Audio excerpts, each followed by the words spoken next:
This is Real Kyper and Bourne on Sportsnet 590 The Fan.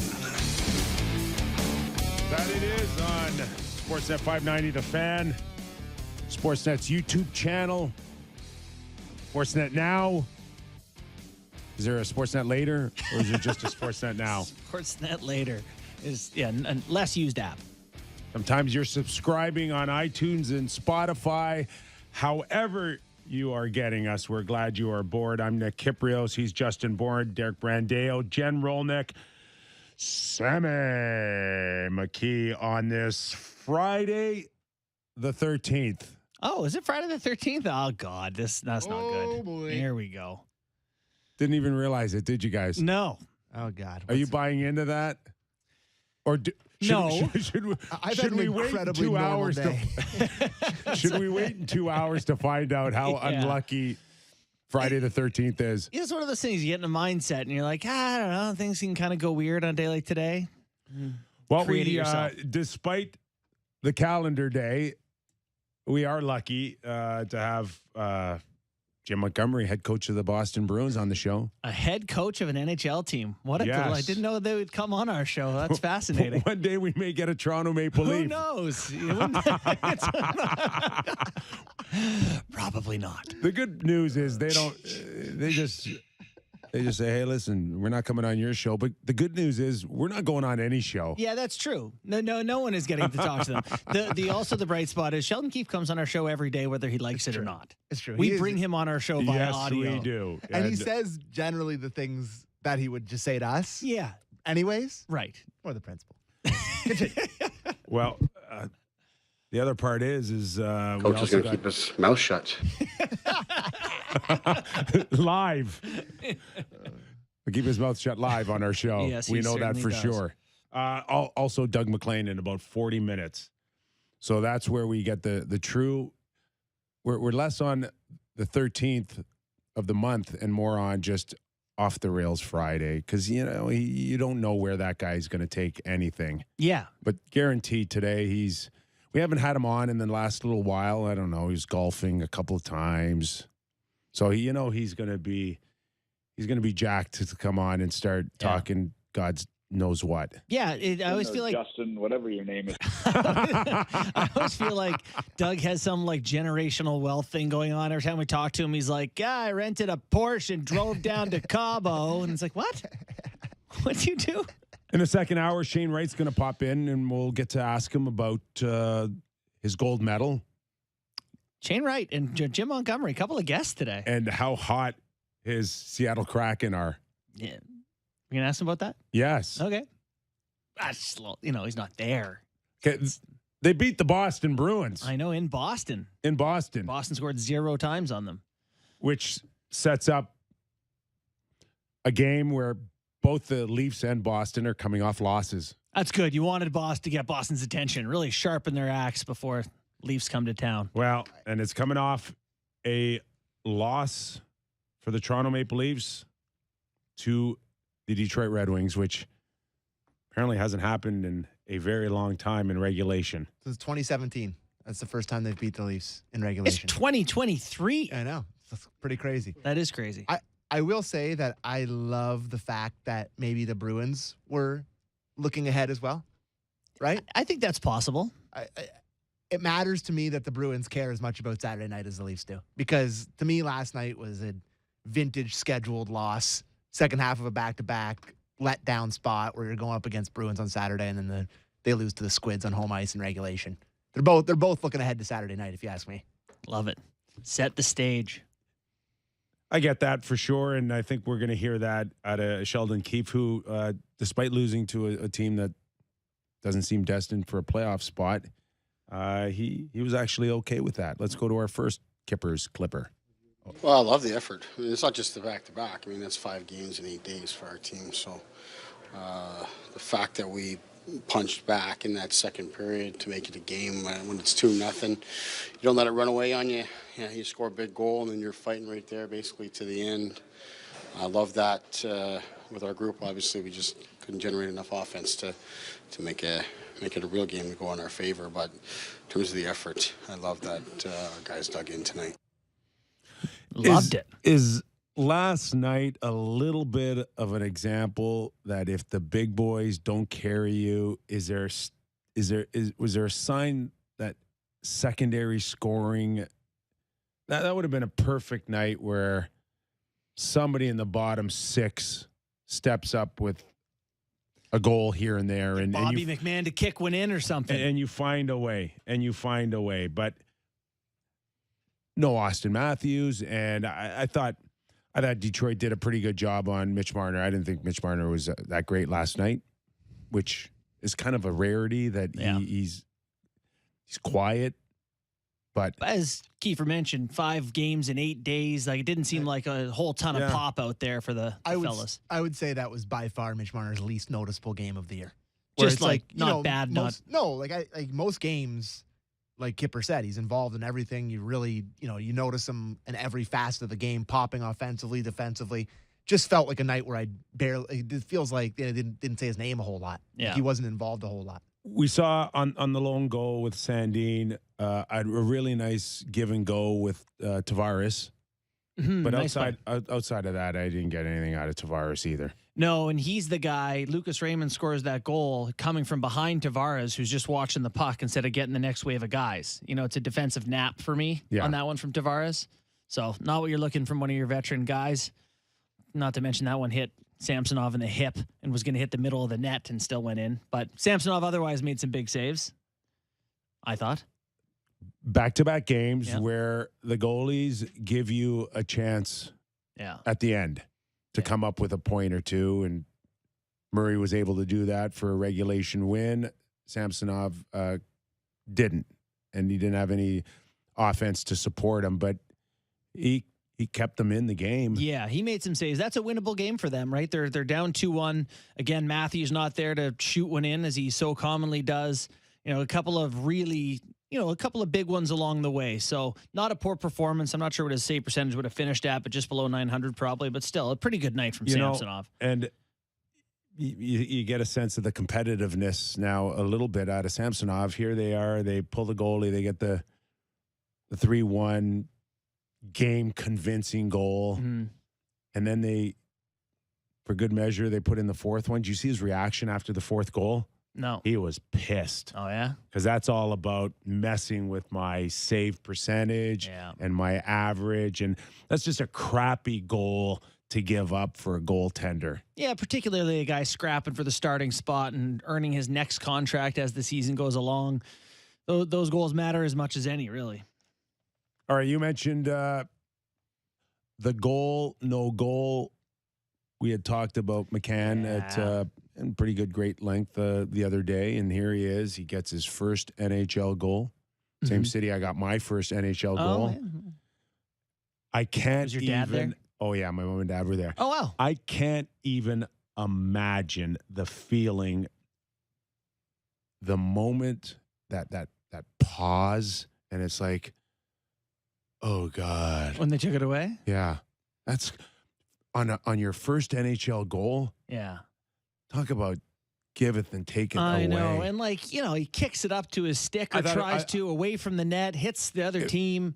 It was until Sammy on our chat line said, oh, no, this is New Jersey all over again. And it didn't even dawn on me. I thought for sure that this was going to be just a stupid challenge by Detroit. And then it just didn't even dawn on me. Yeah. I wonder if this is like one of the ones they'll use in the NHL offices to say, like, we got to change this rule a bit. This isn't the guy kicking a puck into the net. This is a guy who kicked a puck and it went into the net. Like, are we really wanting to take that goal off the board? It's a good question, but I hate it, and I'm with you 100%. I get legally, but it's probably no goal. You start. They are worried about like tweaking anything because there's always that trickle effect of what it means, and a whole new can of worms could open up because of it. Yeah. And I don't know if they're willing to go there or how hot button the topic is. We've seen a couple of Toronto Maple Leaf examples. I don't know. I'm not watching outside of the Leafs on most nights. Is this a league wide issue too here, or are other players getting ripped off? If the league were to suddenly say kicked in goals count, get it into the net. If you got to kick it, whatever. If they suddenly did that, is there a big concern that people are going to suddenly become Zlatan Ibrahimovic or whatever his name is and do bicycle kicks from the center? Are we concerned? I think you're more concerned about the knives they play on. Going into somebody's face. I understand the concern, but that's what I'm saying. Are we really concerned anyone's taking giant punts at the puck? Do we go your way until we see, a jugular? Can we slash at least a couple of throats before we? No, I mean, listen, I don't know if it would happen. That's I don't think you want to try that. How about if your blade's on the ice, it's okay? To me, I just think that's unfortunately for Bobby McMahon, and the optics aren't great.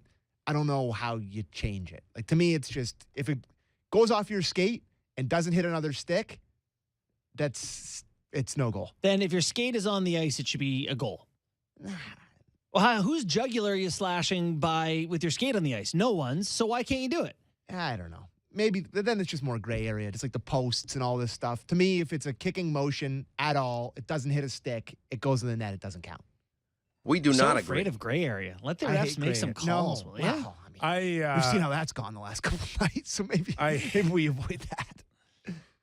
I'm really starting to hate that. I think that a goal is not a goal until maybe a minute and a half after. Yeah. It used to be like once a goal's in, you're cheering and you're. What's actually what I dislike about the NFL? You're never 100% all in on anything because it's like, oh God, that's it was NFL offside. Every play. It's like, I hate catch. It. Does it count? I hate celebrate? I hate it. This happened in soccer too, right? With VAR, where they can review offsides that are, by a guy's eyelash. If he's offside by that, they'll call it back. So you never get a true moment of the puck's in the net, we scored a goal, there's nothing that can happen. No questions asked. It's like semi-celebrate while you stare at the ref to see if the flag gets thrown. The thing that upset me the most about what the goal last night with McMahon is, if it doesn't hit Mata's skate, it's on his stick and he's shooting it in the net. Like, he was kicking the puck up to his himself. stick, which was on the ice, about to tap the goal in, and it hits Mata's stick. So ought to look slick, eh?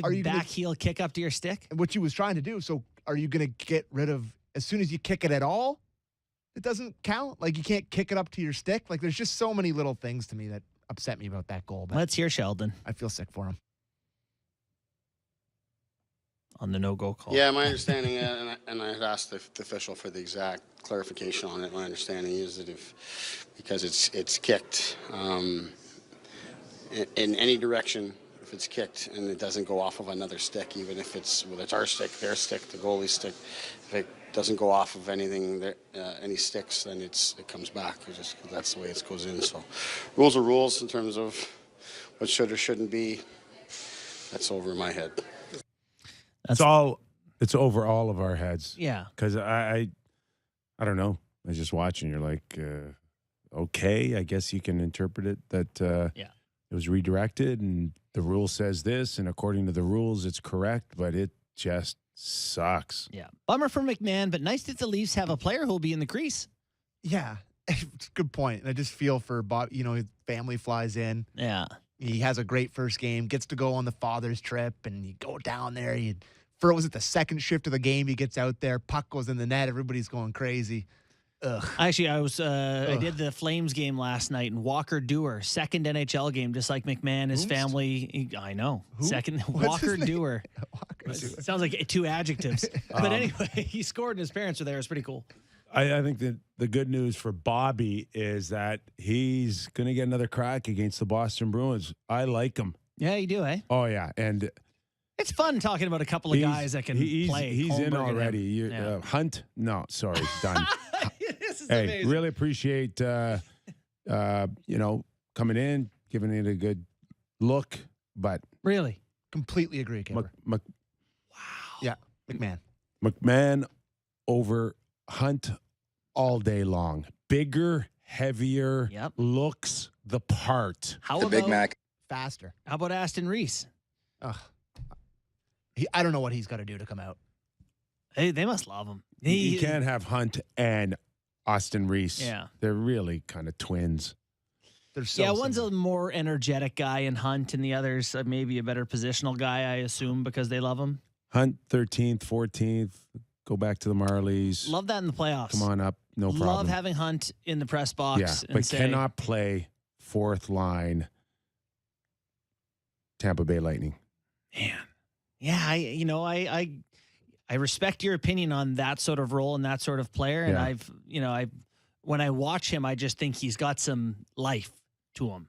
Hunt? Yes. Yes. Which I like. So I can't. I don't disagree with you at all, but you are limited at 5'11 and a half, 6 Yeah. feet.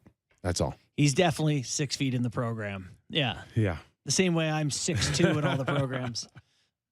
But it's actually another good find by Kyle Dubas. That's all. Just to take something out of nothing and make it look like an Workable. asset, Yeah. a serviceable asset. I think Bobby's on his way. You know what I think of? I think of the Bruins. Actually, no, even better example is the Pittsburgh Penguins for a year. Do you remember one of the greatest tweets of all time, Sammy? I think it's, who is it? Acting the Foolman, maybe? That was like, every time you look at the Pittsburgh Penguins, they got another guy named like Buzz Flibbit or Mark Donk who has 60 points on the first line. There's like, when you're a good team and you bring someone into your structure and into your culture, if it's a good structure and culture, they should be able to look okay. Yeah. And I think the Leafs are there now where they put guys in for a couple of games and you don't go, well, that guy's an AHL player. They look good. Like dressing you in a Blue Jay uniform and sticking you out in left field. As You long as the might ball notice. No, as long as the ball doesn't come to you, Yeah. you look exactly like any other left fielder would look like. As long as my shirt's not tucked so tight they can see my little belly, but otherwise, yeah. I guess with Alejandro Kirk on the team, you can get away with a bit of a pooch. Yeah, but he actually hits the ball. Oh, yeah. Yeah, there's a lot of contact. I'd be there. standing in the back left corner, back of the box, just cowering. Not quite the look the other night that we had against Nashville. So Nylander doesn't hold his spot at the center ice position. Holmberg all of a sudden slides down in. Let's go to Sheldon on that, and we'll pick it up after his comments. Yeah, I mean, less about tonight, but more so what he's done for us. To be honest, it's something I had thought about last night, but I didn't think he had a great night last night and didn't think the timing was right. But here tonight, I thought he was a little bit better and we needed more offense.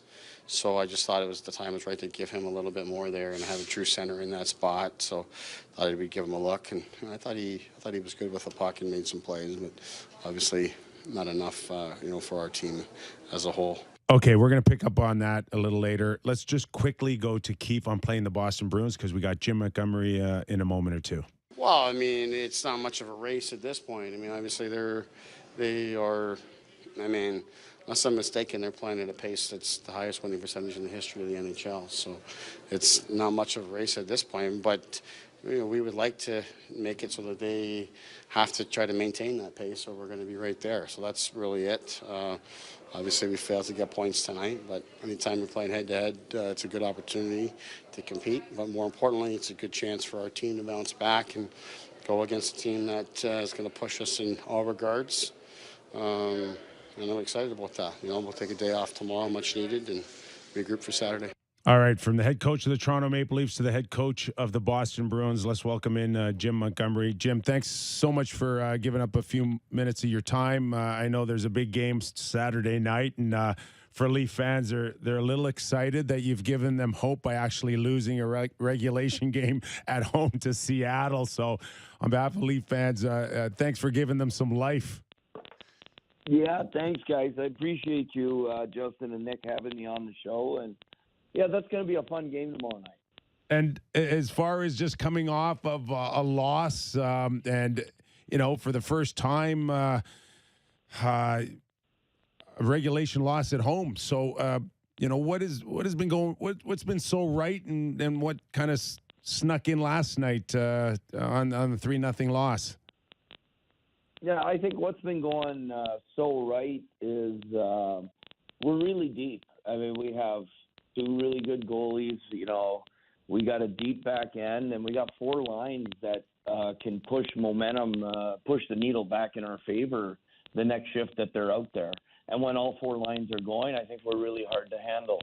So you couple that with great leadership and a culture that I feel very fortunate to be a part of. It leads to a lot of success. And then what happened last night was I think we got a little bit of our own medicine. We played against a team that played with great structure, didn't give us much, didn't allow us to get to middle ice, didn't allow us to overwhelm them in the offensive zone because they were very aggressive. And then they attacked our net well. Not dissimilar to what Toronto did to us when we were in Toronto.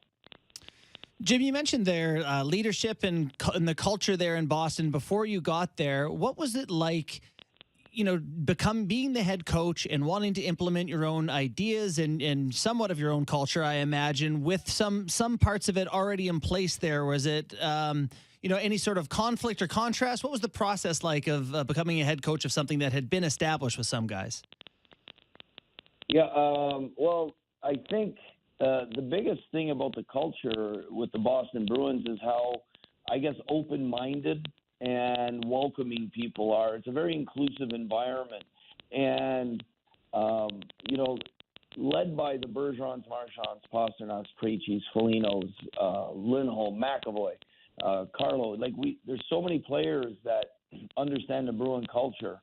And they want to be pushed. They want to learn new ways to better themselves individually and to better the team.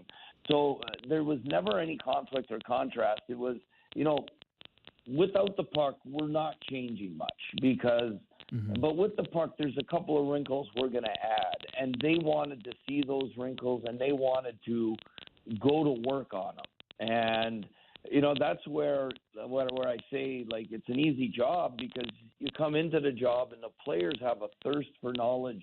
And then the communication, the give and take back and forth is really good. It's like, what do you think about here, what we're doing? Do you think we should do this? And it ends up being our plan. It's not my plan. It's a plan that we all believe can give us the best opportunity at success. And it keeps evolving because you play against different teams that pose different challenges. And I think what we're trying to do now is prepare ourselves, for the big challenges that lie ahead in the spring.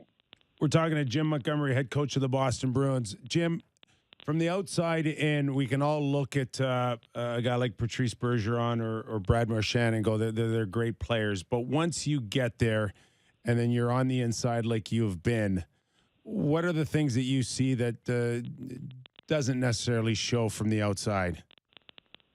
I guess what doesn't show from the outside is how hard they work every day.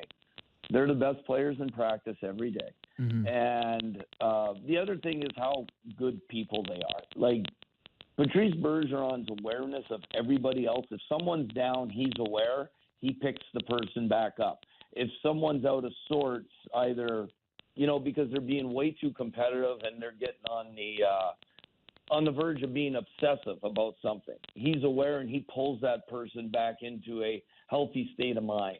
And then, like with Marchand, he's not going to accept anything except anybody's best.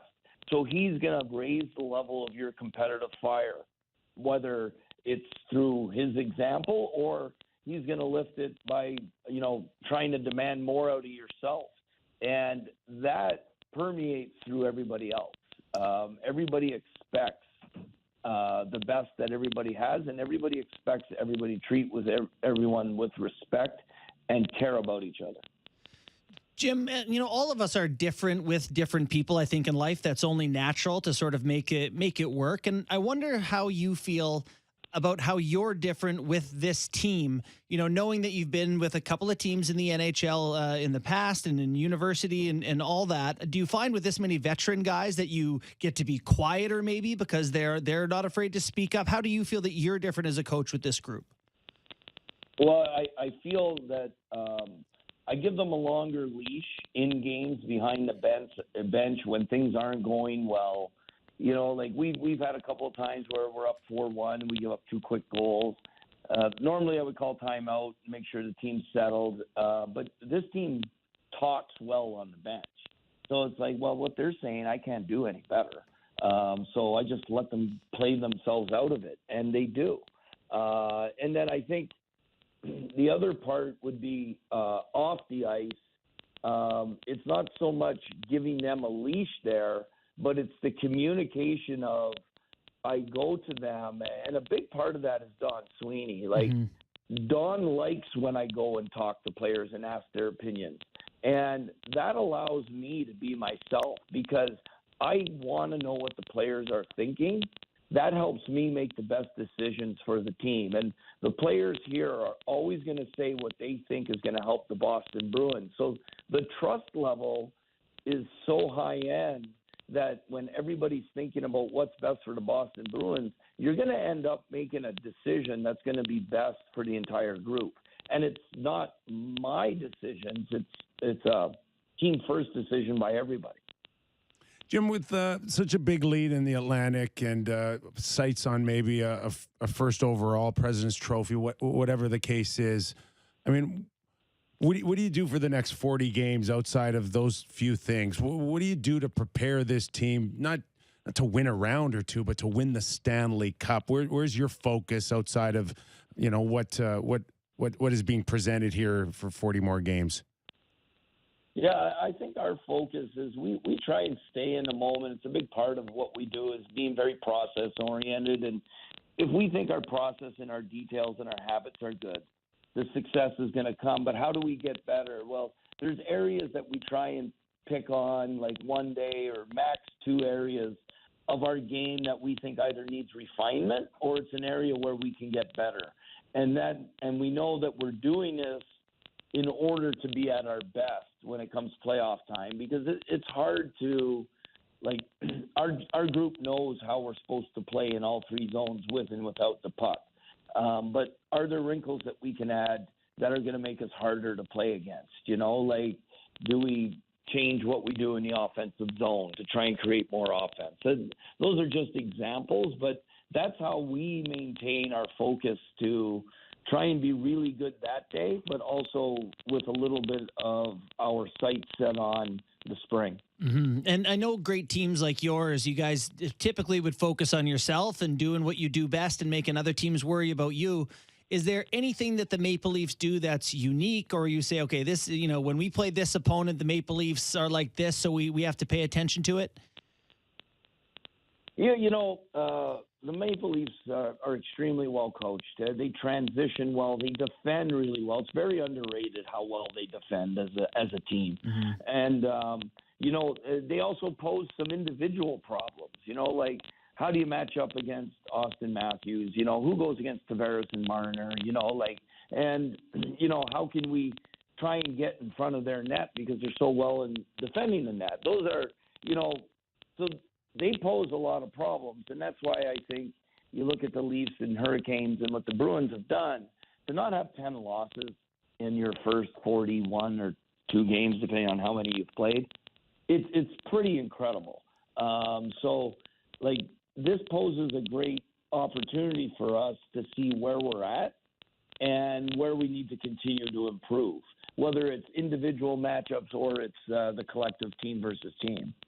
Jim, what you can do is just keep throwing Lindholm out there. And, you know, it was a trade last March for Lindholm with the Boston Bruins where you're like, okay, well, they got this guy out of Anaheim, and not necessarily Lindholm's the first name that rolls off your tongue as a great 200-foot defenseman. But, man, oh, man, has he made life for the Boston Bruins a lot easier moving off of a guy like Chara in his heyday. And just what he's meant to you so far this season, and and how he's been able to really go to another level. Yeah, well, I mean, he's been huge for our team all year long. And, I was out west when he was in Anaheim, and I always thought his game was really good. And it's like you were wondering, early in his career, Anaheim was really good. And that's when his best years were his first 3 years in the league.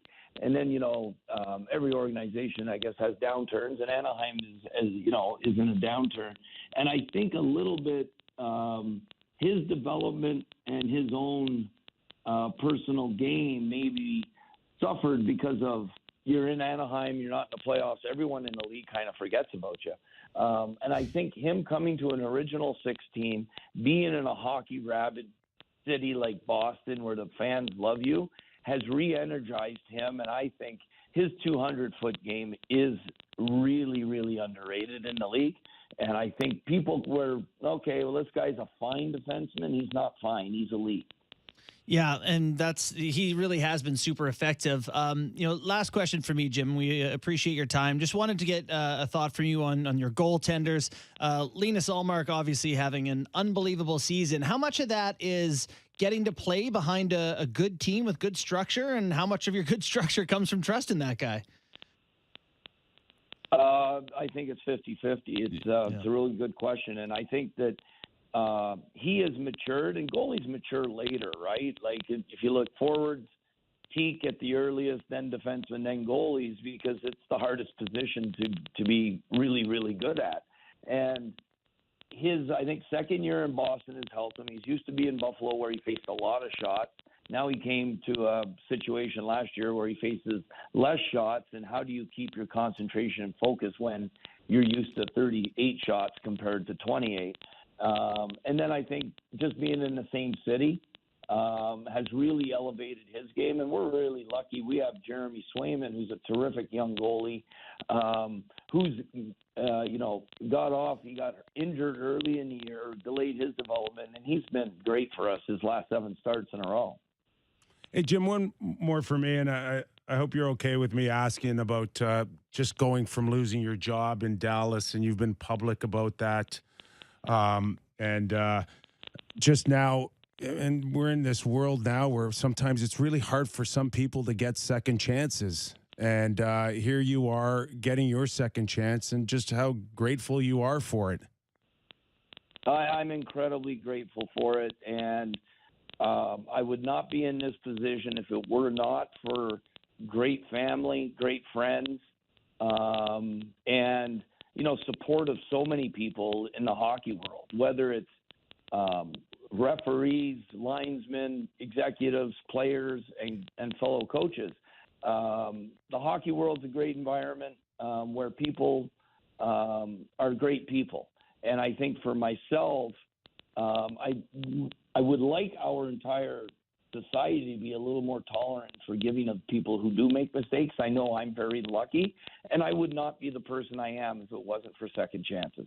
And, the onus is on the person to make changes in their lives, but you can't do it alone. And I think sometimes we forget that, no one does anything alone. You look at great hockey players, when they were kids, they were supported in a good culture, a good community. It takes a community for everybody to prosper. Very well said, Jim. Appreciate your time. Wish you all the best, and looking forward to a great game tomorrow night, Toronto and Boston. Thanks for doing this, Jim. You got it. Thanks, guys. Thanks so much. Appreciate it. Wow. Good interview, if I do say so ourselves. Guy was scraping the bottom of the barrel in Dallas, and here he is. I don't know. Should we just engrave the Jack Adams Award to him right now, or 5 losses? Did he lose it with being shut out by Seattle last night? No, I think he's okay. Okay. It's about then it's wrong for all of us, and we need to fix it. That's why it's hard to see Boston really falling off. Like, they'll have a stretch of games where they're not great. Let's put aside for a second how deep they are or how good they've looked.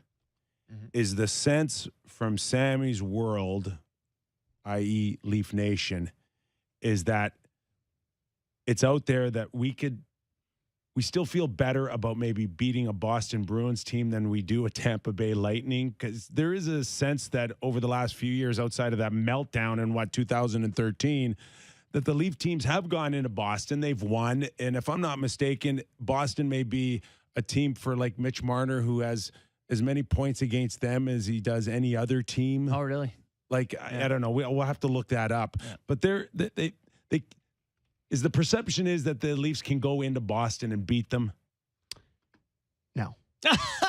No way. I really What? I think that the perception is a lot of feeling sorry for themselves with the division. And Boston's included that? Yes. With Tampa? look at I forget where I saw it, but somebody tweeted out the ski. Is this going to be one of those games where a win means more than, I don't know, a win late in the season, or to I don't know, a win late in the season, or to win a Against the core will be like, When it oh yeah, well you beat them in January, great job, playing the parade. Like this argument can go both ways, but it can't hurt going in there on a Saturday night and beating the Bruins on home ice, which is something that outside of the Squids no one does. Yeah, you want to feel like you're able to do it. I can't wait for the game. You don't want to be the Montreal Canadiens or Senators coming into Toronto and getting a wing. Or the Winnipeg Jets, was it? Mark Scheifele, you said, nothing better than beating the Leafs, and it's a big celebration. You know, you can't put the Bruins that far ahead of you. The Bruins beating the Leafs. Hey, anything better? There it is. You know, the Bruins are a good team. They're the best team in the NHL this season. Mm-hmm. The gap is not insurmountable for Toronto. Getting there. I don't mean to catch them in the regular season standings. like to I beat mean, them in a series. In terms of teams, okay. where they're Yeah. at, like, Listen, it's gonna don't be, don't listen, underestimate we're- how gonna- great the Leafs' three best if players the Leafs are. play the Bruins in a playoff series, we're all gonna be sitting here talking about a Game 7 at TD Garden. Let's just put that out Leaf there. fans will get Austin Matthews back for tomorrow night. Almost certainly. You think? But Yes. there has to be over 60 minutes tomorrow night that we can see, at least get a feel for how deep Boston is, or what may be missing still from the Leafs. Can we get that out of 60 minutes? I would believe that I will get a feel for that. I know you're putting a lot of stock in these games. So there's 3 Boston and 1 Tampa left. Is that right? On the year? No, Two Boston 2 Boston One and Tampa. 1 Tampa. left. Yeah, and I do put stock in these games. Yeah. Oh, I think- my I son's think- having a sleepover. There's going to be kids at my house. Oh, Damn boy. it. I do believe that Kyle would be watching this and wondering, okay, where's the Bruins ahead on this? Third and fourth line guys. Nick Foligno is Can I having give a you the hell of Can a I give you year. the Boston For Bruins them. bottom 6? This is okay. Yes. Go ahead. Taylor Hall, Charlie Coyle, Trent Frederick is the third line. Oh, that is absurdly That's a good. very good third Nick line. Foligno, Thomas Yes. Noshik, and Kloppinen. I don't know who that is right now, but so Yeah. I mean, really, really good. That third line of Hall, Coyle, Frederick's a player, guys. Beast. He's like he's exactly what the Leafs need. What's Imagine, like, Coyle again, 6'5"? Put, I don't even know. put him on with Tavares and Marner for a few shifts, or for a big game against Tampa. I just want the Leafs to have a guy like that so bad, boys. Like I Coyle just 6'3", really do. 220. Listen, Just like a guy that's I'm a watching. dick. I don't even know if I'm allowed to say Yeah. that on radio. I don't even but, know like, if you have to be a dick anymore in 2023. Frederick is. I know he Dale's is. throwing up his arms like, He's like, I I don't- can't bleep this. I know, We're not on delay. but oh my God, that hurt my ear. I'm watching last night. I'm going, Andrew Kopp. I'm noticing him out there. I bet He's you Detroit heavy. would trade you, Andrew Copp. No, but They would give you him for in fact You can't take him. $5 million. He makes 5? 5. for 5 years. 5. I know, a little bit. So that's what has to happen, though, is Kyle needs to find a cop before UFA. Right? Yeah. Pre-UFA. From Winnipeg to the Rangers, they have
and Bourne on Sportsnet 590 The Fan.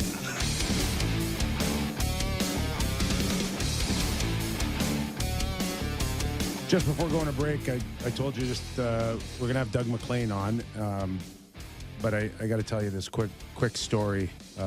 Earlier in this week, Doug's on. He can listen. All right.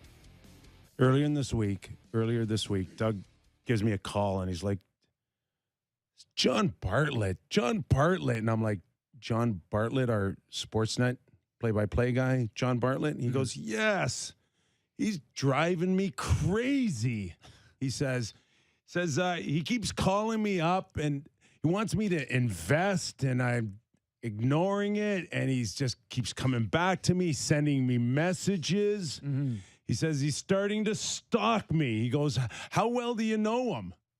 And I'm like, I don't know. I mean, I talked to him a couple times. We talk hockey, but like if you're asking me if he's on a flight down to Florida to chop you up in 10 pieces, I don't know him that well. I mean, I don't know. You're alive. That's good news. I'm here. His account was hacked. He was trying to sell me.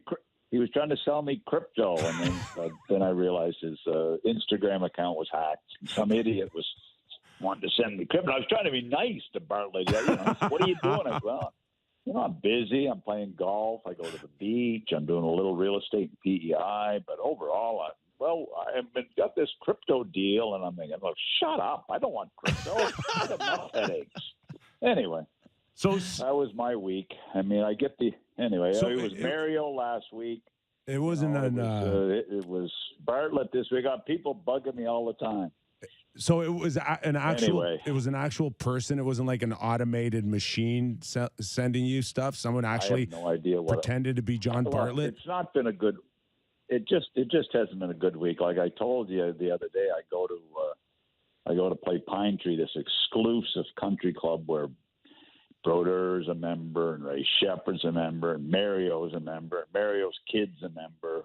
I play where Mario's wife is a member. But anyway, I thought I'd give the guys a treat, so I bring 3 cigars for the one guy I know he doesn't smoke cigars, so I brought 2 cigars for the other 2 guys. So I give them my torch, I light their cigars, I put it back underneath, and we're driving down the first hole, and I look at the guy. The towel, the white, beautiful towel they gave me, is on fire in my golf cart. Anyway, it's been a tough week. Anyway, you're supposed to put the lid back on the torch. No, it's an automatic. It shuts off itself for whatever reason. Anyway, it doesn't matter. It's just. Why do we have you on? Like it sounds like you watch no hockey anymore. Why do we have you on? Have you watched anything? I'll tell you something. The only time I watch a game is when I have to go on with you two. That's the only time I watch. Good. Just so I can at least be a little bit up. Anyway, I watched a couple last night, so it was fine. Other than that. Are you buying into Sammy McKee's long 82 games, throw away a loss for the Leafs last night in Detroit? Who's Sammy McKee? He's the guy that pushes some buttons in the back room here. Oh, Sam, your producer. Oh, I didn't know. Okay. Yeah, okay. I just know him as Sammy. All right. Long 82-game season. No, I mean, look, the Leafs have had a heck of a season. I saw your article kissing up to the Leafs saying they're going to beat Tampa Bay in the first round. I asked somebody the other day that was actually at the game in Tampa watching them play, and they think, you know what, it's going to be a heck of a series. It really is. Tampa's not as good without McDonough, but they still have a dynamic group, and they got Vasilevsky, Hedman, Sergachev. I mean, it's going to be an unbelievable series. I'd like to get this next half a season over with so I can start watching playoff hockey. Then I'll really be focused. It's a long march to the playoffs here for the Toronto Maple Leafs. Half a season to go. You know, we're quibbling over their bottom 6, and they've added a new kid here, Bobby McMahon, who's in there. Pontus Holmberg is starting to play up the lineup. Are you a believer that these kids can come up from the American League as sort of untouted guys and be in the playoffs night one for the Leafs and hold up their end of the bargain?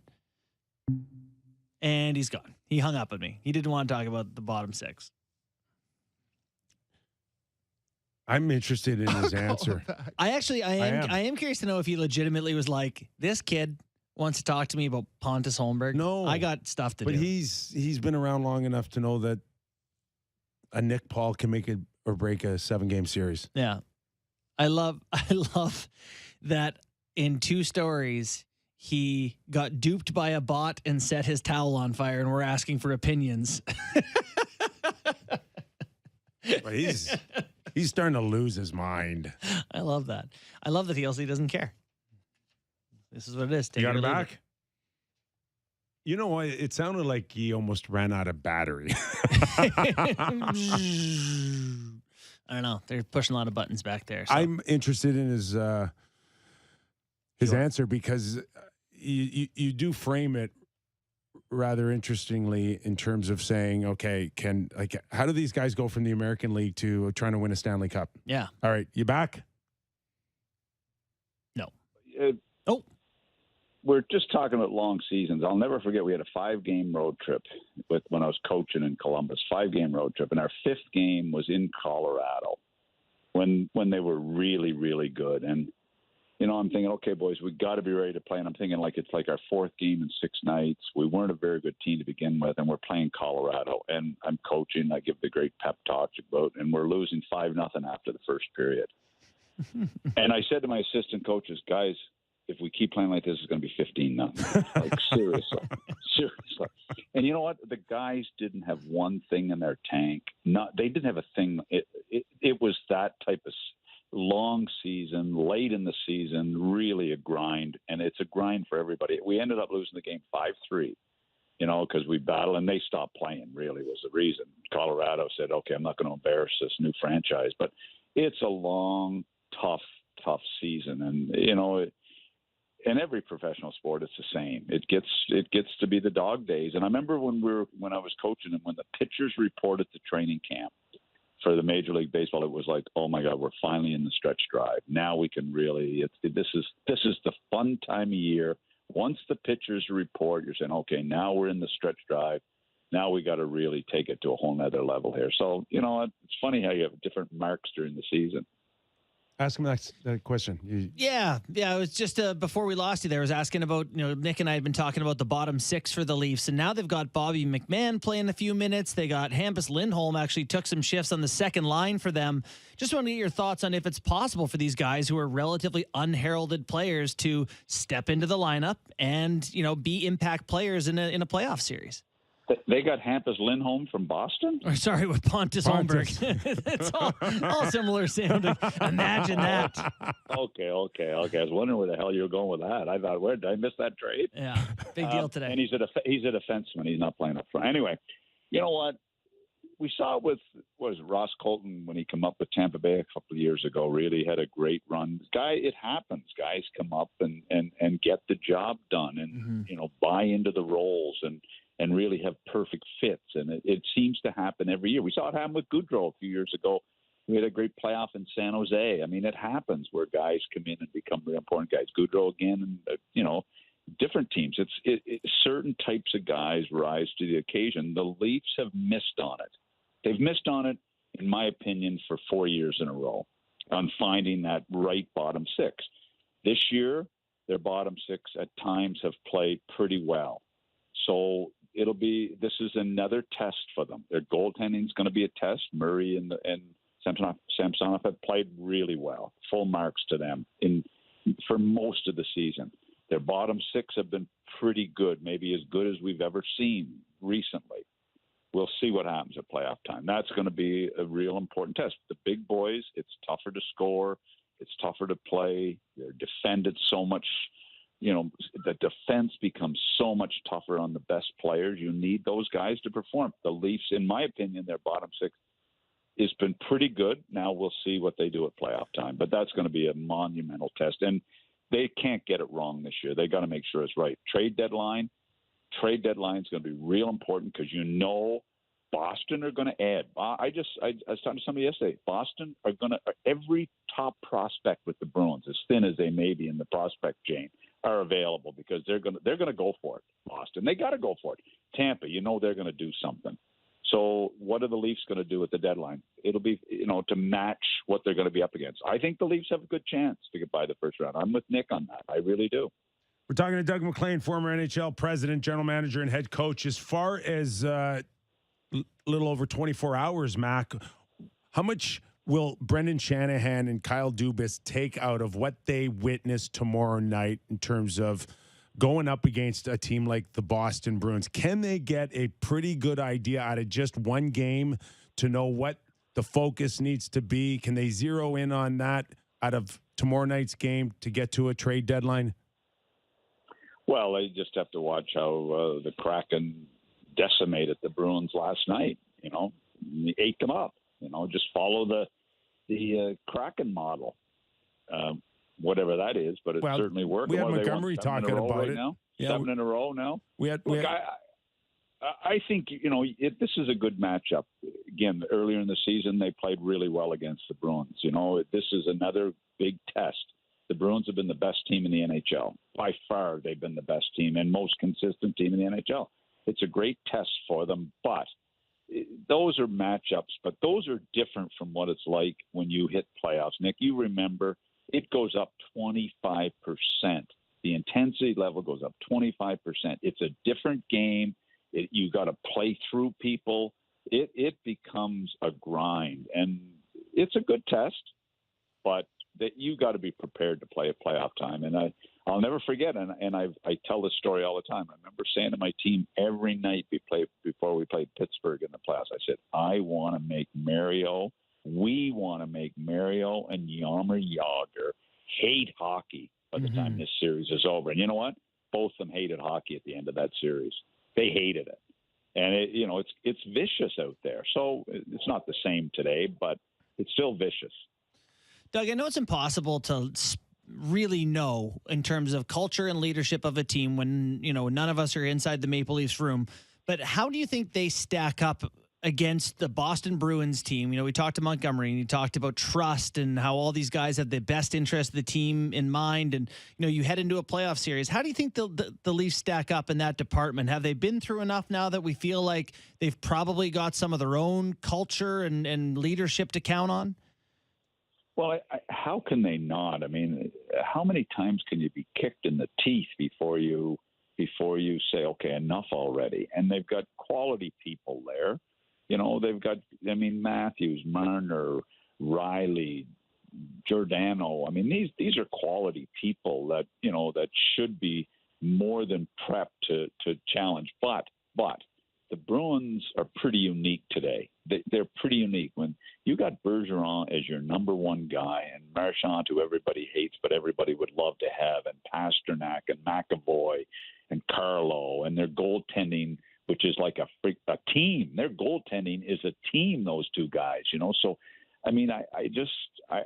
it's going to be a tough matchup. But, the Leafs, they can't lose again this year. They got it, whether they – I don't know about beating Boston, but they got to get by the first round. We said the same thing this time a year ago. They got to get by the first round, and they unfortunately didn't and played pretty well. I will be surprised if the Leafs don't get by the first round. I really will be. And I know they're going to play Tampa, and I still will be surprised if they don't beat Tampa. If they don't beat Tampa, good grief. Then they got to make some massive changes.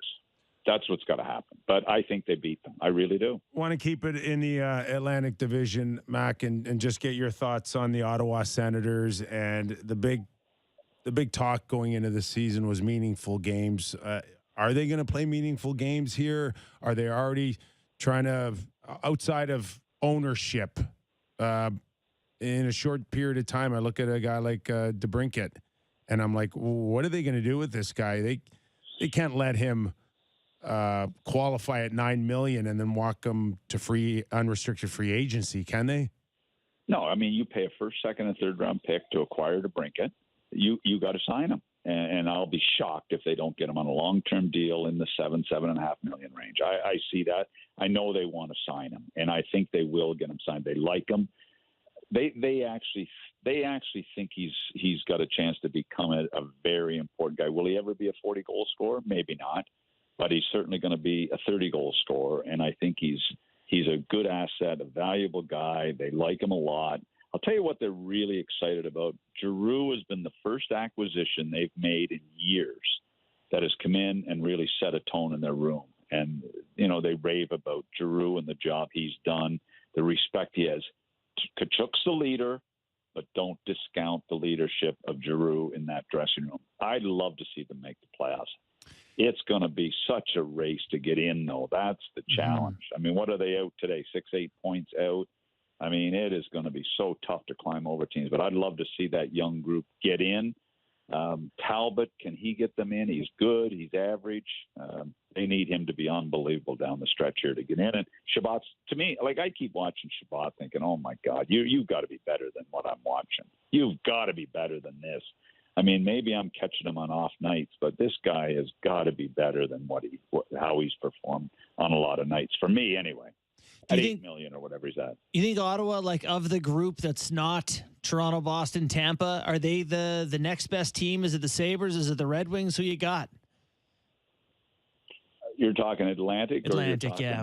Yeah, I mean, Buffalo really intrigued me, but they can't seem to keep it going. I mean, Jersey's getting in. I mean, it's going to be a dogfight. It really is. Yeah. But from a skill perspective, are Ottawa not right there? Are they not right there to get in? I mean, their defense, they still have a massive hole on the back end that they have not been able to fix. They've got to find a defenseman for the deadline. They've got to find a defenseman. And I mean just a number 4, right-hand shot number 4 guy that can really play that 23 to 26 minutes for them. That's what they desperately need. And hopefully they can get one. Can you get in with Ryan Reynolds and buy this team? After watching Netflix, I think I'm going to invest in his soccer team. It looks like it's a lot more fun over there. Are they really going to get $800-900 million for this team? I don't know. It's pretty bizarre. I was involved in a group when we were trying to put a deal together at Tampa, and we had a deal for $200 million to buy Tampa Bay Lightning in 10 years ago, and my owner paid $80 million for Columbus, and they're going to get $800 or $900 million. They probably are. I bet you wish that worked out in Tampa. Yeah, what a joke. But anyway, we're $15 million short. $15 million short on that deal to close it. And I remember sitting in the Starbucks with the Palace people when they owned the Red Wing.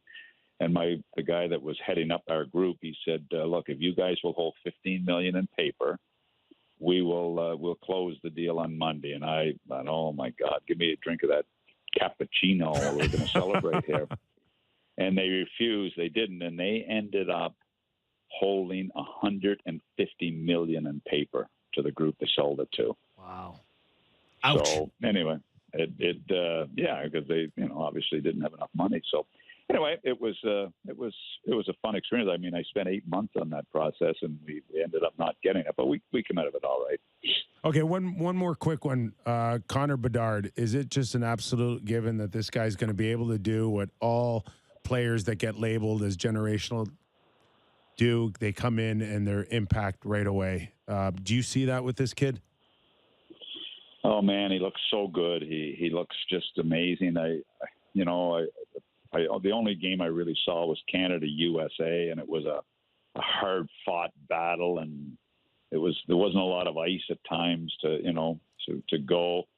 It'll be a lot tougher in the NHL. Is he capable of being a Sid? Is he capable of being a McDavid? That's asking a lot, but he's damn good. But those guys are he's got character. He's got everything going for him. I'm just saying, I'm praying Columbus get him with that first pick. And I know they're devastated in Columbus being in 32nd overall right now. I don't think I was ever 32nd overall when I was there. But anyway, that's okay. That's for another day. But all right. Anyway, I'd love to see them get him. Well, listen, good luck with that investment with John Bartlett in crypto. Don't want to miss another big opportunity. Thanks, guys. You Thanks, passed on guys. Apple, Really- didn't you? You passed on Apple. You passed on Google. Yeah, don't do this. Anyway, look, guys, I really, really appreciate you getting me on. It really is Hey. great. All right. Thanks. Go back to the Bye. hot tub. Doug McLean. Why do we He's make Doug nuts. do that? I don't know. He's like, Is that good radio? I literally have no idea. I think it's perfect for our Fridays. It really sticks with the theme. It is because our give a crap meter really goes I'll down say on Friday. It's high ceiling, low floor radio.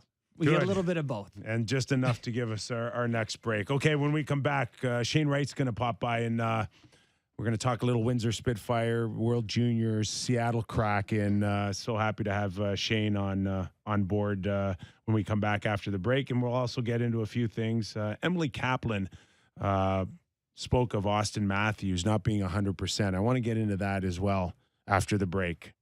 The Kypreos, Justin Bourne, more on Real Kyper and Bourne after these words.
real Kyper and Bourne on Sportsnet 590 The Fan.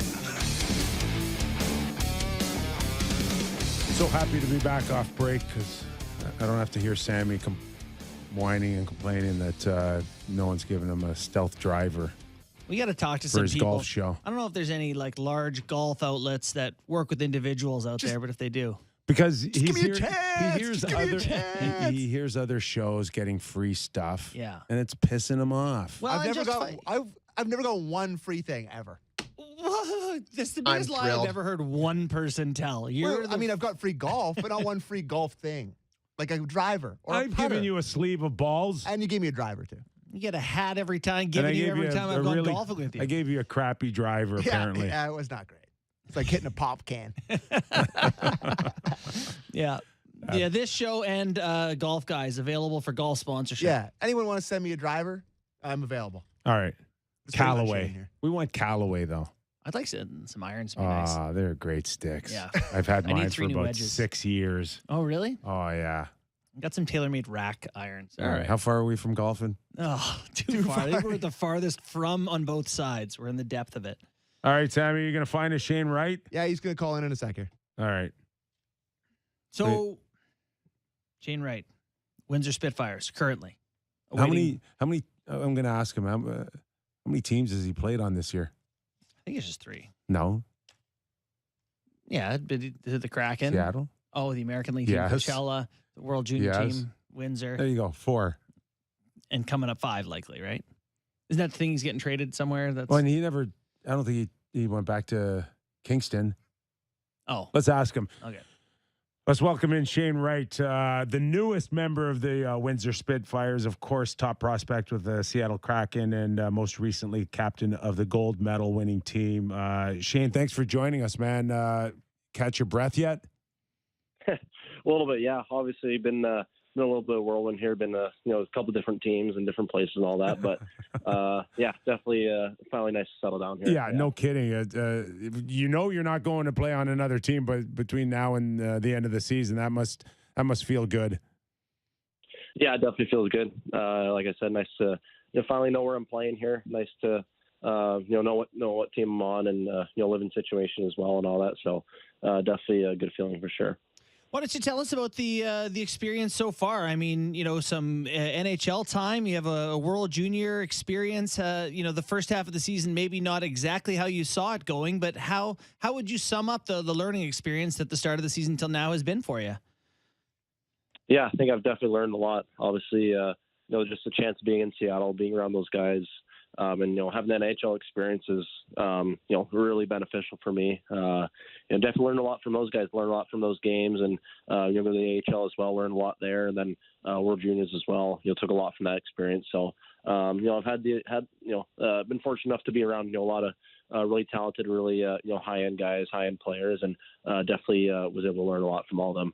As far as the biggest adjustment, Shane, for you personally, from junior to NHL, what out of the games that you did manage to get in, what was the most noticeable thing that you saw on the jump, and what are the things that you're going to have to work on? Yeah, it's a really fast game. I think that was the biggest thing. Every player is is the best league in the world, best players in the world. Everyone's the top notch. Everyone's such a smart player. Everyone's making the right decisions.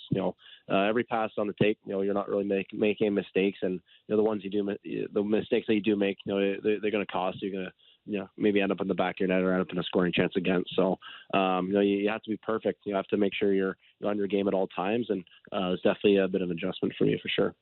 So what is the best case scenario for how the rest of this season goes for you? Obviously, I can imagine what it is at the team level. For your own development, how would you like to see the rest of this season play out? Yeah, I think just play here and enjoy myself. Really take a lot from this experience and try to produce offensively. I think that's one of the biggest things I want to do when I'm here is produce offensively, and that was something that Coach Savard talked to me about already in Windsor here is wants me to play offensive and play with the puck and create chances, and I think that's definitely something I want to really pick up here for sure. You know, it's funny. We just had the head coach of the Boston Bruins on, Jim Montgomery, and he spoke very highly of your NHL team, Seattle, and just what is going on there. And while many of us, including me, I'll be the first one to admit, man, I just did not see Seattle challenging this year. But obviously, from the time that you spent with them, I don't think that you're probably as surprised as the rest of us. No, I mean, I was fortunate enough to be there for a couple months and got to see what everyone was like on a day-to-day basis, and it's pretty professional there. You know, everyone's really dialed and everyone's really committed to the process of the team and to winning games, and obviously it's paying off so far this year with the level of play and the amount of games they've been able to win so far, and it was nice and I was lucky enough to see all that kind of unfold at the start of the year and really learn a lot from all these guys as well. Was there anyone in your time there that kind of helped you or took you under your wing or under their wing? Anyone that you really got to know that perhaps you didn't know about them? I mean, I wouldn't say really any one guy in particular. I think just overall, it's a really good group of guys. Obviously, got to know that some of the older guys like Eberle, Alex Wenberg, Justin Schultz, like all those guys who are older veteran players who've had a lot of success in the NHL, and just kind of learning from their past experiences and learning from what they've done their past years in the league and in the NHL. And I think anytime you can talk to guys like that, it's so valuable. You can learn a lot from them, and I definitely learned a lot from them for sure. One more for us, and we got to ask you because you had the best view playing with a guy like Connor Bedard, and just how good is this guy going to be, Shane?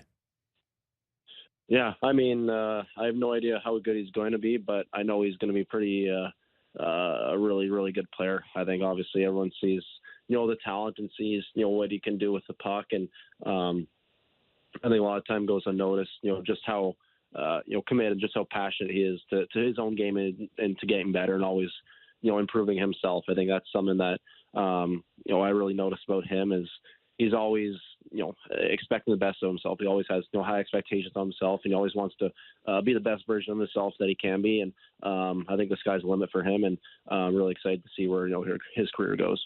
Well, listen, we want to wish you the best of luck in Windsor, and we can't wait to see Connor and you start your careers on a full-time basis, and that'll come very, very soon. Thanks for doing this, Shane. Yeah, thank you very much. Appreciate it. Thanks, Shane. Shane Wright, captain of the gold medal winning Canadian World Juniors. Yep. He's going to be a really good player. He is. I like him. I spent a lot of time picking through his shifts this season. He's a smart player, has some talent, and it's a big jump, right? Playing the National Hockey League, you spent a couple of years going back and forth and trying to get a foothold. You can understand how it takes some time to just jump in. And he mentioned Mark Savard, who used to work here, who I worked closely with for a couple of years and watched games with for a couple of years, watching the Leafs when he did Leafs Nation post game. And there's not many guys in the world that love offensive hockey like Mark Savard does. Yeah. There's him being coached by Savvy that's going to only help his offensive game. I think the defensive side of the puck for Shane is something that's kind of one of his calling cards. Like, he's a pretty responsible guy. Yeah. But I really do think that there's a world playing for Savvy and just the way that he saw the ice and the way he played offense that could really kind of take his game to the next level. That Windsor team's really good. So as the local OHL insider when it comes to the OHL, right. That's a good team that's got a real chance to by insider, you mean guy who pays attention to it? Yeah, I keep an eye on it. So, no, I just think it's a really good opportunity for him playing for Savvy. Kind of feel bad for him in terms of just now today's world with the internet ability to follow 12-year-olds, 13, 14. By the time they're like 17 or 18, they've had almost their own kind of personal careers. Right. He's 5 years into his career. I'm watching the highlights of this 14-year-old phenom women's hockey. Lupasinova. She scores the Michigan now, and now I must have seen her Michigan on TV 18 times. Yeah. Like, they couldn't play it enough.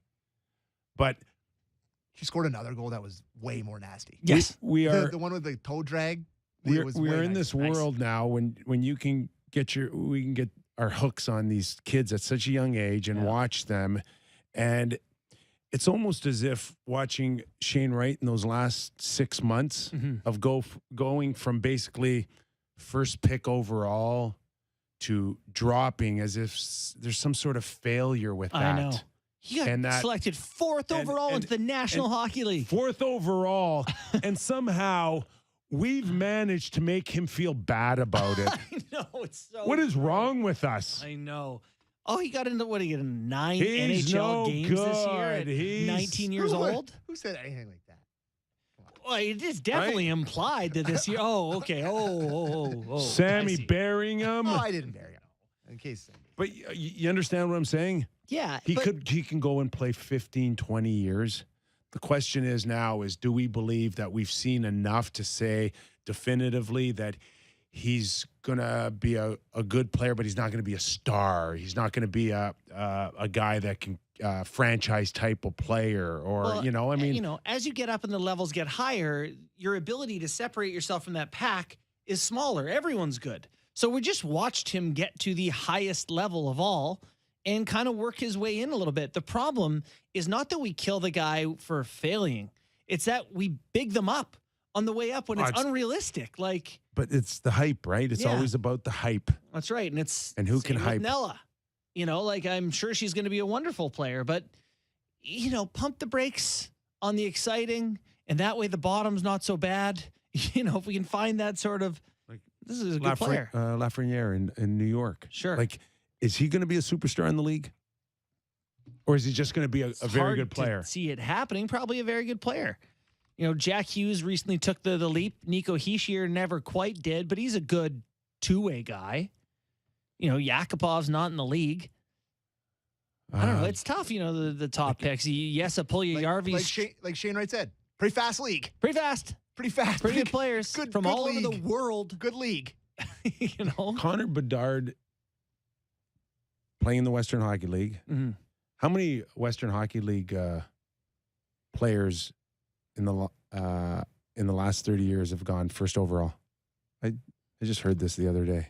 If you're asking me, it's got to be like 5. I'm going to say Ryan Getzlaf. I'm going to say lower than that. I'm going to say probably maybe 1 or 2 tops. 3. Can you name them? Yeah. Was Getzlaf one? No, I don't think so. Hold on. My brain hurts on a Friday. I'm terrible at this sort of thing, by the way. Nugent Hopkins. Right. Out of, And Chris Phillips. Wow. That's it. That's in 30 years. Wow. So you said 3. There's only 2? And Connor Bedard coming up. Connor Bedard, yeah. Will be the third. Now, Chris Phillips. Nugent Hopkins, good player. Best season of his career now at whatever, he's 30 years old or something now, isn't he? First overall, not a franchise player, not a superstar, but just a very good player. Yeah. I mean, if Shane Wright ends up being a Nugent Hopkins, what a career. Pretty good. Take that. I think anyone would take that, including himself. He would. I always thought that RNH was a guy that another team should pry away from Edmonton if they could, because I feel like if given a different opportunity, he might be a more valuable piece somewhere else. He's already played 762 games. How old's he? 29. I'm old. I feel old. I know you guys don't want to hear that from me, but you're starting at 18. Who is it? Someone in the league, I think Matty Beniers or something, said that he grew up watching Austin Matthews before he played here. It was it's Matthews' 8th year, isn't it? 7th, 8th? Yeah. Oh my God. He grew up watching Austin Matthews. One of my worst feelings ever was I 10, 12 years ago, I'm in a bar and guy 6'5" comes up to me and goes, "Hey, I grew up watching you on Sportsnet." You're 42 or something. I played, man. I played. Stanley Cup with the Rangers, dude. I don't care about Sportsnet. I want a Stanley Cup. Yeah. I wasn't born yet, everybody. Yeah. Okay, thanks. Check, please. Yeah. It should not be out past midnight here. Yeah. But, hey, listen, I'm the dinosaur. Yeah, you got that right. There it is. I think we look at Sam Reinhart. There's another guy that I think at times was talked about as a first pick overall. Mm-hmm. He went second. Was he second or third? But, second. I mean, Fine. Good career. Fine player, yep. Not a Hall of Famer. Nope. Not a star, superstar. No, But- it's, to be a guy who plays in the top 6, which Reinhart does in the NHL, there's 30 teams, 4 winger spots per team. It's 120 wingers. Yep. You're one of them. Way to go. He's on his way to his 6th in a row 20-goal season, Sam Reinhart. Yeah. Oh, Great career. take him. Can win with that guy. Probably made Not- $30 million. Not presently right now. You Team can't Florida? win one. Yeah. Yeah. But Yeah, they're having a tough time with that. having a tough time. Okay, we are going to, in a little while, we're going to take some texts on Friday here, Sammy. Is that, I'm just. what's the address? the address? You can text us. Send a letter to 1 Mount Pleasant. I told you I'm the dinosaur. What's the address, Sammy? I'm the dinosaur. Text us at 59590. And on YouTube, make sure if you're watching on YouTube, you @ me, and then you can get your questions read by us. But a couple things before we get to that. Okay. I kind of teed it up a little while ago. Emily Kaplan sent out a report through ESPN, I think the broadcast, if I'm not mistaken. And she said that Austin Matthews has not been 100% this season, but especially due to other Leaf injuries early. He has played through it. That plus the fact he's under the weather has kept him out the last 2 games. Matthews likely to return on Saturday. We do believe that he will be in against the Boston Bruins, but I found this rather interesting with the suggestion that he has been hurt all season. Yes. That is an when did they interesting play Dallas? suggestion. When did they play Dallas early in the year? How many games into the season? Very early. The 3rd game of the year, 4th. Can that be constituted as all season? Yes. Why, you think he got hurt then? That cross-check, Jamie Benn. No, it's not a cross. That's not the cross check. Kipper's got something up No, his I sleeve. don't. I don't. But I mean, I had heard it. Do you know things? I don't know things, and I would just be speculating. And someone had suggested to me what he might be battling outside of, not being under the weather. I'm not going to throw it out there because it's just mere speculation, and I'd rather not do that. Sure. But I do find it interesting that at this particular time, Emily, no different than me or Elliot, you only can go by what you're based and told, right? Mm-hmm. On occasion. But is this... Is it Doug McLean? I'm not telling you it's true. I'm telling you what I heard. No, this is just me kind of spitballing on hearing this as if you're wondering why a 60-goal scorer becomes a 40-goal scorer, it's because you're playing injured all year. So I wrote about this today, this very topic, about Austin Matthews. Do you see that at all based on Emily's report on the timing of it? I do see a player who looks less dynamic and dominant on the offensive side of things. Yes. Would that be somebody from the Matthews camp saying, hey, don't crap all over my player because he's been playing hurt all year? Do players' camps reach out to the media sometimes? Does that ever happen? It's possible. It's very possible. So that could be a thing. The other thing is, your suggestion earlier in the year about becoming a more well-rounded player, and in looking into a lot of the numbers, I shared with you guys that stat the other day about defensive plays, and it's like him and Bergeron, and he's like 70 up on Bergeron. By the way, Bergeron's been number 1 or 2 in that stat for like 5 straight years. All of his defensive numbers are really, top of the league. Most stick checks, his hits per game are highest they've ever been, blocks per game. Basically by every defensive number you can come up with, this guy is having one of the best seasons at 5-on-5. These are all 5-on-5 stats. Dom Lucian's one of those guys has game score, a model that says basically what they think or who he thinks the Hart Trophy nominees. He's got 5 guys ahead of Matthews this season, which for a 20-goal scorer really speaks to all the different categories and boxes that he is checking. I don't know. Do you see enough, to go from 60 to 40 goals like you talked about at the start of the year? Well, Emily's not suggesting that he's working on his defense more. She's not. She's just coming out and saying that the guy's been hurt all season. And there's also the suggestion that if there wasn't the other Leaf injuries early, he probably would have taken games off. Yeah. That's the other thing I get out of this. And if he weren't sick right now, we'd probably still be playing. So I don't know. You know, they're different things. I do think that when you're hurt, I think playing defense is easier than playing offense.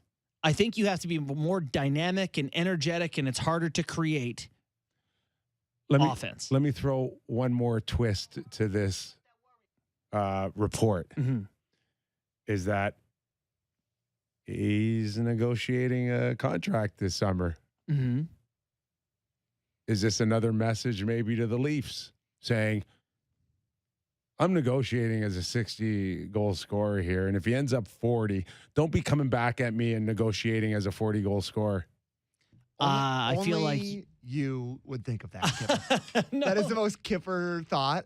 But it's not wrong, right? Like, I'm sure, like he's saying, I'm playing hurt, I'm dealing with something. You know, that's not my pace. My pace is what I've done every other season. Pay me like that. It's not the worst thing I've ever heard. Well, certainly. You can stay for the rest of the show, Sammy. Thank you. No problem. Well, but I think you're focusing on the wrong thing here. You're focusing on Kaplan's report. You're very interested in Kaplan's report rather than Matthews' play and what he is and what's happening. Yeah, I am. Okay. Yeah, 100% I am. I'm just, right? That's the message. Yeah. That's the message, is that So you think I'm it's hurt, come from internally? I'm playing on some nights I probably shouldn't. Mm-hmm. I've been doing it all season. If anyone's questioning that I'm on pace for a 40-goal season, this might have something to do with it. I was actually thinking earlier, watching a lot of his video today and yesterday, thinking that, you know, you wonder if the Leafs go, you know, maybe there is something that's been kind of bothering them that's not going to get better. If they did just want to say, take a couple of games off, you know, we need you at dynamic and dominant. We don't need you at playing good defense and being on the right side of the puck and all that sort of things. And these two A games, fresh start. These two games midweek where it's like the Predators who, you know, mid. And then you go in a back-to-back to play against the Preds Wings. Say, you know Wings. what? Take a week.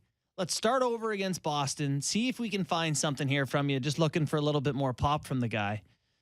It is interesting, though, when you look back at Sheldon saying, you know, not even answering Luke Fox's question about could something be hampering his shot?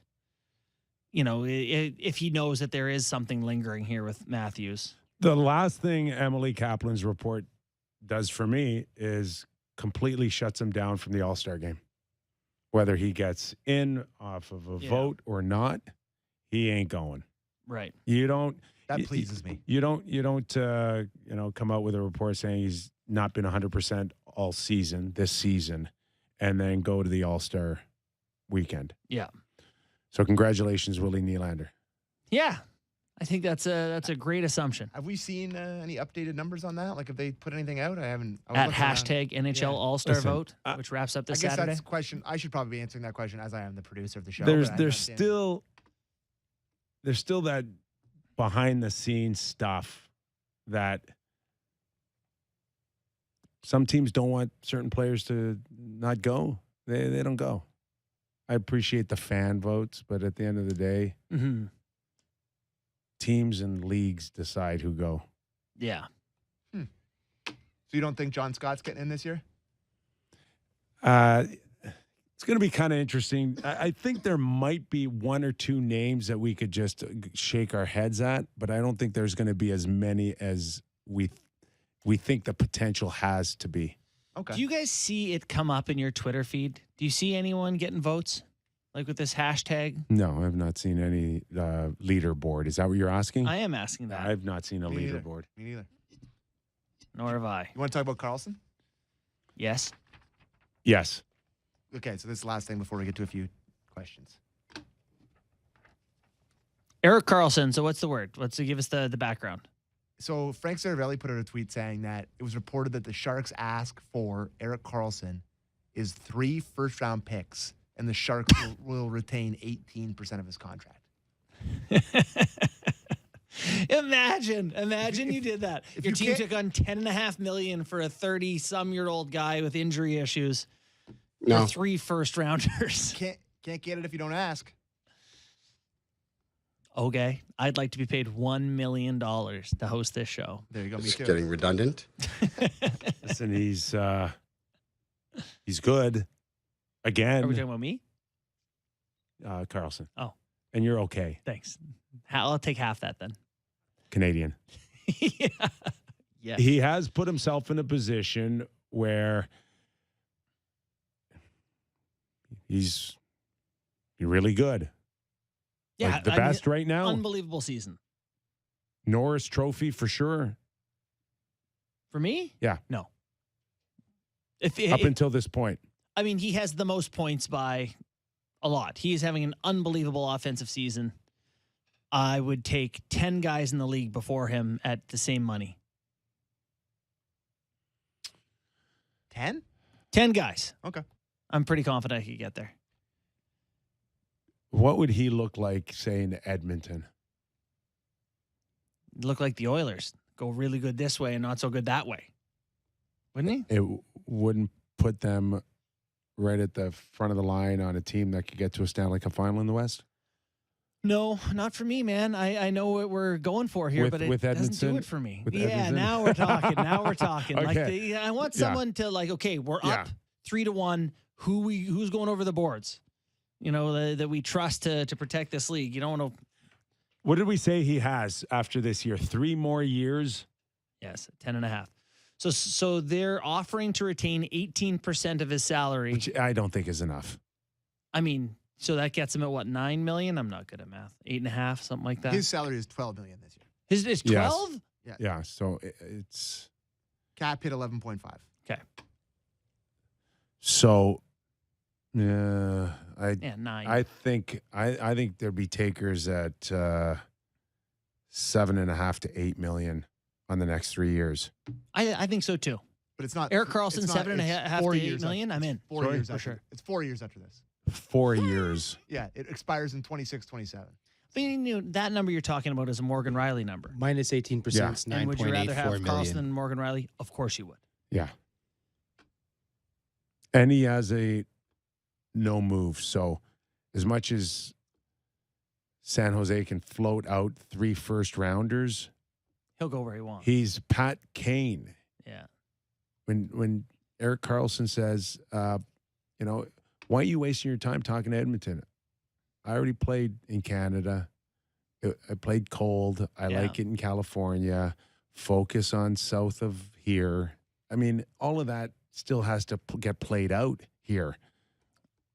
You can talk me into Eric Carlson for that 8 million. Like I'd pay for that. I'd pay for him For sure. that. 3? I'd pay for And it. No. I think that has a chance. If someone would say, we'll give you 2 firsts and eat a bunch of salary, you can give us Eric Carlson. Because if you're San Jose, you're like, you need that off the books. You're not trying to win right now. Well, You're paying 30 cents on the dollar what's left on his contract. It's a good deal to unload that.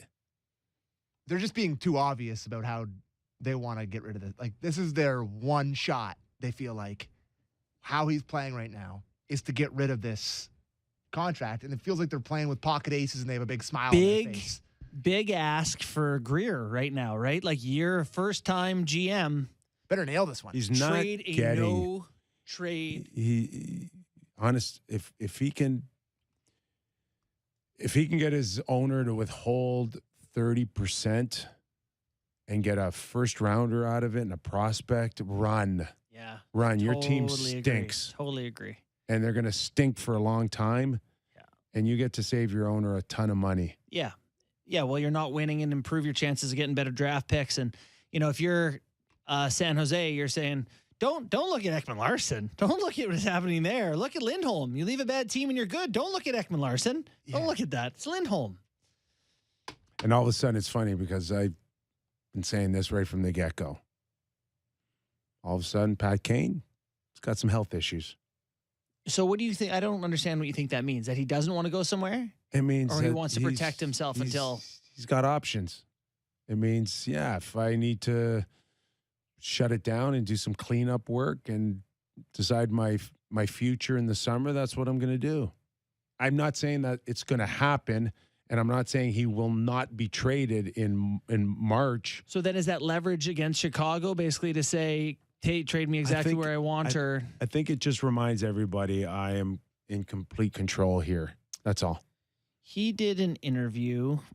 Yeah, and you kind of read between the lines on that a little bit. Yeah, I sent it to our group, and he basically said about he has the full support of his girlfriend Amanda. They have a kid together, I believe, and full support of Amanda and his family to do whatever he wants, whether it's to stay in Chicago or play elsewhere. She basically says, "Go do whatever you want to do, whatever makes you happy, because we're going with you." And he said that's good to hear. So Yeah, sounds like he has until day 3 in the hotel when your kid's screaming and there's nowhere to go. no. Maybe a bigger suite. Maybe I'll get a nicer suite than the room that I usually get. I think he's made enough in his career to get the nicest. Yeah, you can upgrade. But wherever he goes, in all probability, will not be able to re-sign him. Mm-hmm. Does he want to pull a Shane Wright and be on three teams in a year? You don't see many players do the thing where they go play somewhere else, then go sign back with that original club. It doesn't seem to happen very often. You know what I mean? Like go back and re-sign with Chicago this summer. And it feels like it gets talked about every time. Every year. And it's like, well, I hear that with, yeah. Was it And how before much that I saw someone say and that how about? much does he want to make next year? What's he still worth? You don't want to sell yourself short. You're going to probably try to be convinced that taking less will be better for you to win another championship somewhere eventually. But How about 4 years, $30 million? That's 7.5 per season. yeah, if I'm him, I'd try to make more. I'm Pat Kane. I'm Pat Kane. I'm Rick One James. of the greatest. Top 100 in history. Yeah. Maybe 9. I'd try to get 9 or 10 if I was him. It's one of those things like the Tavares contract. You'd pay him 9 knowing that you don't love the back end maybe, but to have him for 9, get another good couple years out of him. Yeah. The only team He's still a top creator in terms of like the only passing team the I puck. threw out was Buffalo for an off-season They should just do it sign. now. Do it now. Or do it now. Do it now. Try and make a push for the playoffs. Yeah. See, I could be talked into that for Say, sure. Amanda, you told me you were cool with going anywhere. We're gonna go live in Buffalo in January. The and Bills then you find are out she red loves hot. you. Yeah. Here's a quick question from Tom Brown in Schoenberg. Full name treatment, Tom Brown. Does Zach Cassian appeal to you guys in a comparison to Pat Maroon? Are we talking for the Toronto Maple Leafs? I would imagine so. Maple Leaf show. No. Thank you, Derek, for weighing in. I'd look at it. Is he making minimum? I truly don't know how he's playing this year, so I'm going off. I would take old Zach Cassian. I don't feel like the end of his career is going to be Kyle Clifford. Like, I think you're asking me, do we want Kyle Clifford? He does not make the minimum, and he makes $3.2 million this year and next. You hard didn't pass. say that. Yeah, Hard no. pass. He's got a I didn't big know nut. that. I didn't know that he has that. Huge nut. I don't know that my ears ever recovered from the beep sound we played earlier in the show. I Yeah, gotta no. switch ears. That's a deal breaker, my friend, Okay. for sure. That's I guess Tom Brown and Schoenberg didn't know that. I've also gone on record saying that I think they might be second guessing the pass on Max Domi. Is it too late to reacquire? I think Max Domi be great. Third line. No, I don't think it's too late because I'd have Domi come play for the Leafs. he's got $3 million this year on the books, but I don't Take know him over Engvall. what's Half left. the size, 10 times the heart. I don't mean heart. I just mean chutzpah. I would revisit that one. I think Max has done very well in Chicago. He's their leading scorer with 28 points. Yeah. That's like me leading my And he college team plays- in points. He- How many do you have? He 31. makes it uncomfortable for other teams. That's one thing. It's just, and again, I'm Carolina watching. did this last year at Domi though, and it doesn't help that it didn't work for them. I know, but you're also giving him an opportunity to step in with Tavares and Willie Yep. or Mitch Marner. It's a big difference. I'm in on Max Domi. You can. Okay. I'm on. That's great for me. That'd be a lovely addition. What else you got for us? This is from Sammy? Skanak on YouTube. Wohl or Shalgren? Who will be called up, and who would go to the playoffs if one of the big two are injured? I just got to roll the dice. I have no idea. Shalgren has played in the NHL and played adequately. Wall's hot, though. I understand. I would think that I'll take Kipper's page. It's too late with at that point. with a comfort zone of knowing that you're not going to catch Boston by March or early April. Maybe we got to see these guys. I would think you're going to get Wall into a game. I love that. What do we got next week? Get him in. He's hot. No, it's too early. Is it? All you're going to do is piss off Samsonov and Murray if you start messing with a third goalie. Too early. It is a funny statement to be like, I know you're both playing great, but we're pretty sure one of you is going to get hurt. Yeah. So Exactly. Yeah. But you'd have to frame it as like, in the start of March, like, let you guys just have a quick little rest. management. Yeah, just relax. Samsonov's like, I played 22 games.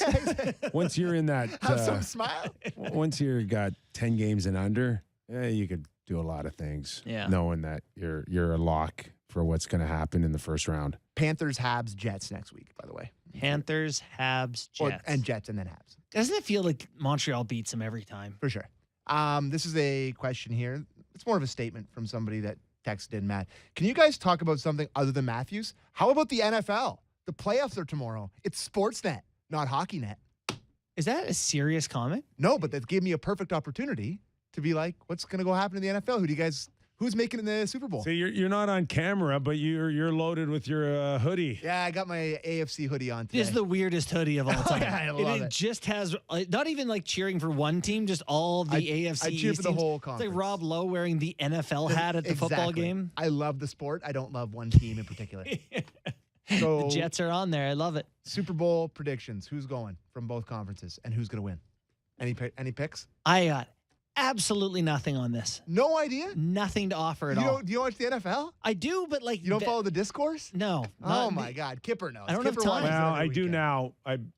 Last year and a half, I built an app, a sport gaming app, Which you own. Does with Which he owns. I do own. Yeah.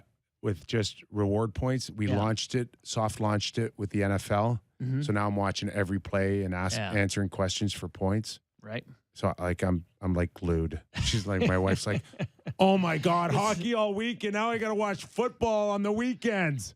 She's stuck. Kip, You're you in don't too have deep. you don't have more than one TV, buddy? Come on. No, What? Really? You're one TV buddy, house? we're downgrading it. Oh. We're old now. I Empty think the nesters. expression is downsizing. You're not supposed to move into a. You're not supposed to downgrade, just downsize. Okay, download. All right. All right. Next rewards. The Bills. Bills? Yeah. You gotta. Yeah, on this show, we got to has be a Bill to show. be even the though I'm a Jets Bills guy. year. My dad and I have kind of like they're family. The Bills are for Toronto. The Bills are like family. All I know is you cannot win with Skylar Thompson as a quarterback, so I'm fairly confident that they'll get out of the wild card round. Can't speak to after that. So they'll play the winner of Bengals Ravens. So Yeah. likely Bengals. And I have I'm rooting very hard for the Bills. I love the Bills like you.